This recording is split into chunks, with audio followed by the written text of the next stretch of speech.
First of all congratulation like 3.8 TRP show को like it's a number one show. क्या कहना चाहेंगे like a double celebration है sir का birthday and the highest TRP of the show. I know. I think this is a sign कि Rajan blessed है कि आज ही के दिन उसका बर्थडे भी है और आज ही के दिन टीआरपी 3.8 आई है which is the highest till date. या नॉट दैट इससे पहले हाई नहीं आई. हम लोग we been ruling the charts and God has been very kind.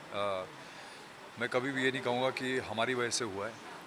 Audience हमारे लिए भगवान है और हम लोग अपनी तरफ से पूरी मेहनत करते हैं इस बात की कि हमारा जो कंटेंट है वो इतना इंटरेस्टिंग रहे, हमेशा ड्रामा इतना रहे कि लोगों का इंटरेस्ट बना रहे. क्योंकि जब तक ऑडियंस का इंटरेस्ट नहीं होगा तब तक हम चाहे कुछ भी कर ले, कितने भी बड़े सेट लगा लें, तब तक हमको वो सक्सेस कभी नहीं मिल सकती जब तक हम उनके दिल को ना छुएं अपने कंटेंट से.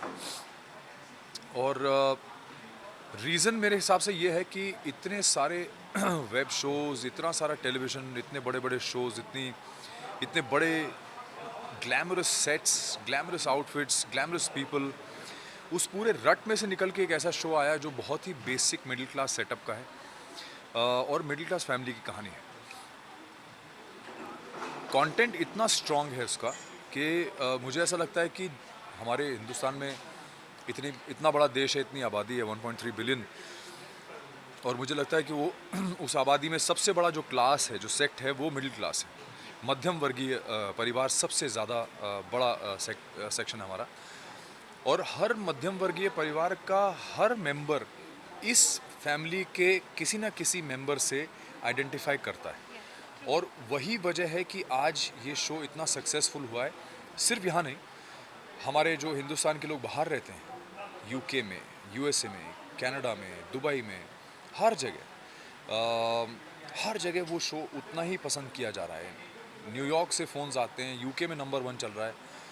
तो उसकी वजह मैं खुद नहीं मानता हूँ, मैं ये मानता हूँ कि भगवान की बहुत बड़ी कृपा है. Mahakal has blessed us with this content, with the entire team. I think हर आदमी उतना ही ज़रूरी है एक शो को सक्सेसफुल बनाने के लिए.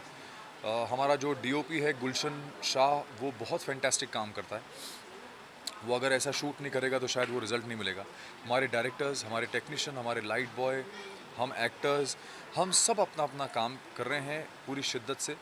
और जो कंटेंट है, जो राइटर्स लिख रहे हैं, वो इतना बढ़िया लिख रहे हैं कि मुझे लगता है कि ये पूरा उसी का रिज़ल्ट है कि हम सब अपनी एनर्जीज़ को लगा रहे हैं एक successful show. So we like to know your association with Rajan sir and your journey in Anupama till then. देखिए, राजन से मेरी करीब 20 साल पुरानी दोस्ती है. और जब राजन डायरेक्ट करता था तब से मैं जानता हूँ उसे. हमने साथ में काम किया है और इतने सालों के गैप के बाद अब मैं एज अ उसके साथ, वो प्रोड्यूसर है और मैं एक्टर हूँ, again we are working together. और मुझे लगता है राजन के दिमाग में भी यही बात थी कि मैं सुधांशु के साथ अगर काम करूँगा तो कुछ ऐसा करूँ जो हट के हो, जो ऐसा हो जो जस्टिफाई हो. और मुझे ऐसा लगता है कि उसकी जो कास्टिंग है इस शो के लिए वो इतनी परफेक्ट रही है, क्योंकि उसने सबसे पहले मुझे फ़ोन करके ये बात बोली थी कि भाई, this character I can't imagine anybody else, only if you say yes then I will go ahead. तो उसके बाद उन्होंने मुझे कहानी सुनाई. फिर जब कहानी सुनाई तो मुझे लगा कि यार ये कैरेक्टर डेफिनेटली ट्रेंड सेटिंग बन सकता है, क्योंकि ऐसे कैरेक्टर्स नॉर्मली देखने को नहीं मिलते हैं टेलीविज़न. और I am not a television face, Yeah. Which I accept the reality that I am not a television face. तो मैं जब ये कैरेक्टर सुनने के बाद मैंने हाँ करी. मुझे पहले राजन ने 1-1.5 महीने मेंटली प्रिपेयर किया कि ये अलग दुनिया है, ये डेली सोप की दुनिया है, तुझे बहुत चेंजेस करने होंगे अपने रूटीन में, लाइफ बदल जाएगी. And I think all of that has been worth it, because today we are number 1, we have been number 1. और ऑडियंस का हमें नंबर 1 नंबर 2 का उतना मेरे को फ़र्क नहीं पड़ता है. फ़र्क ये पड़ता है कि लोगों को हमारा जो कंटेंट है वो कितना पसंद आ रहा है. नंबर्स ऊपर नीचे होते रहते हैं, but as long as people give us the love that we deserve, तो मुझे ऐसा लगता है कि वो हमारे लिए सबसे बड़ी सक्सेस है. We have mainly seen you in big screen. Television में हम आपको देख रहे हैं. आपके लिए कहीं ना कहीं थोड़ा हेजिटेशन हो रहा था शुरुआती दौर पे कि कैसे होगा लाइक. इस बार बिल्कुल भी नहीं हुआ. उसकी वजह यह है कि पिछले 10-12 साल में सिनेरियो बहुत बदल गया है. Television has become the strongest medium today, because it's there every day in everybody's house 24/7, 365 days a week, a year. और आज की डेट में whether it is a Salman Khan और Amitabh Bachchan, Rohit Shetty, Farah Khan, Remo D'Souza, name the people from the film industry, they are doing mostly television, Yeah. only television actually. That is why their branding is so strong today. Because you are there every day in everybody's house and they're watching you. So that love and affection and that response that you get from that kind of reach, you can't get it from any other medium. So that is the beauty of television. Today it is by far the most powerful medium that we have. Yeah, definitely. What sort of response you're getting now with all the fans all over the world? The response is phenomenal. Actually, I would have never expected, a response like this. I'm sure television actors are used to it because itna kaam kiya hai sabne. I have done some 40 odd films, feature films by now, and good, bad, ugly, all sorts of films I've done. Hindi, I've done Hollywood, I've done the biggest film ever made in this country called Robo 2.0. इतना काम किया, web पे इतना काम कर लिया अभी पिछले कुछ समय में. बट जो रिस्पॉन्स मुझे इस शो से मिल रहा है वो मैं कंपेयर भी नहीं कर सकता किसी भी और चीज़ से, बिकॉज ये response is something else. This makes me feel like on top of the world. Character को स्पेसिफिकली इतना हेटरेड मिल रहा है, वही प्यार इस कैरेक्टर के लिए. बिकॉज अगर इतना हेट नहीं करेंगे तो अनुपमा अनुपमा नहीं रह जाएगी. ना अनुपमा को सिंपैथी मिलेगी, ना वनराज को इतनी जो नफ़रत है, अगर वो नफ़रत नहीं मिलेगी तो अनुपमा अनुपमा नहीं रह सकती.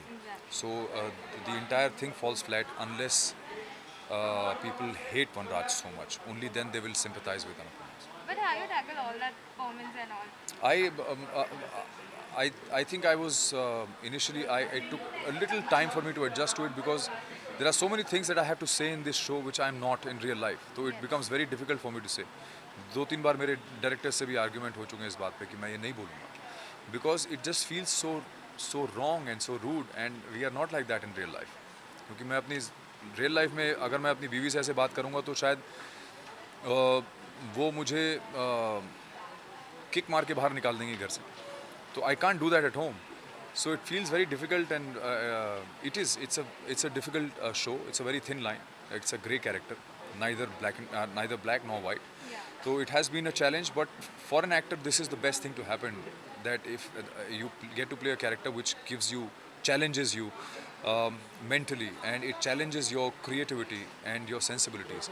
That is what it is. Lastly, sir, Rajan sir को क्या wishes देना चाहेंगे and fans को क्या कहना चाहेंगे who always given so much of love to you?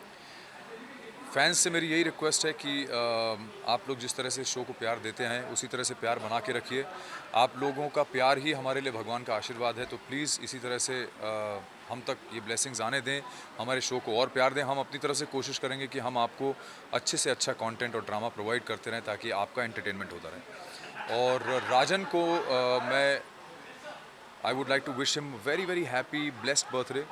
और may God grant you all the happiness and health that you deserve, and may you be able to churn out this kind of content forever and entertain the audience in the future. Thank you so much.